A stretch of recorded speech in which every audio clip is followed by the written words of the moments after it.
Hi guys, magandang tanghali. It's me, Enday Marikit, and welcome to my channel.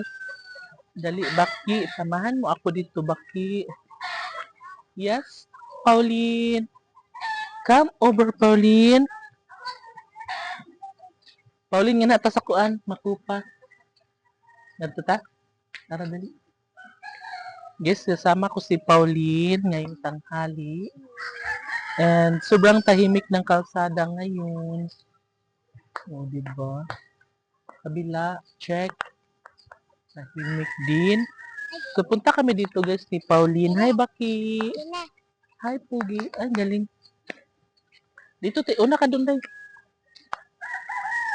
So, dito muna kami guys. Walang araw ngayon kasi madilim. I mean, makulimlim. Ha?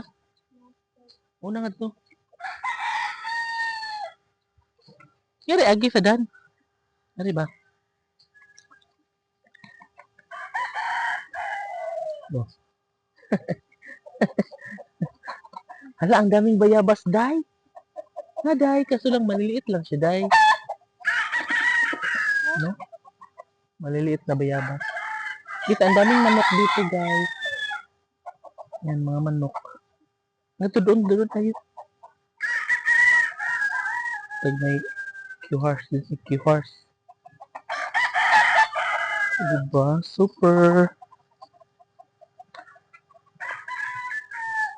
Diba? Guys, ang lawak dito, guys. Ayan, ang daming manok. Ang daming chicken. Diba? Chicken, manok.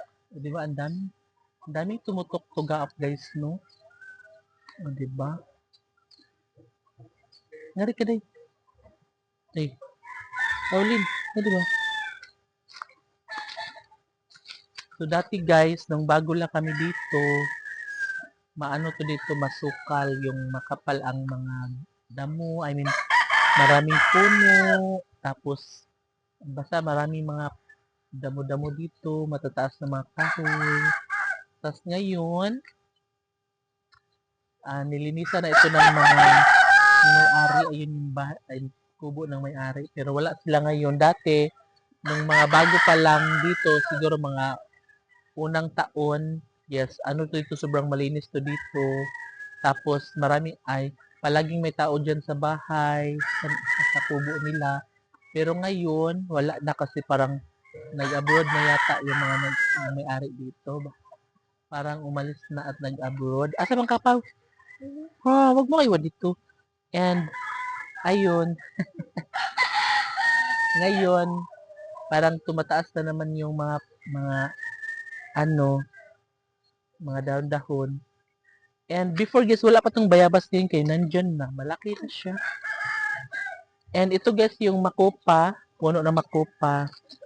Ang sarap-sarap ng bunga niyan guys. Ayan, kinakain namin ng bagyong Tino. Kasi timing no, nagkalaglagan. Tapos timing na hinog na rin silang lahat. No? And malapit lang to sa kalsada guys. Ayan lang. Ganun lang siya kalapit. Diba bongga? Nan?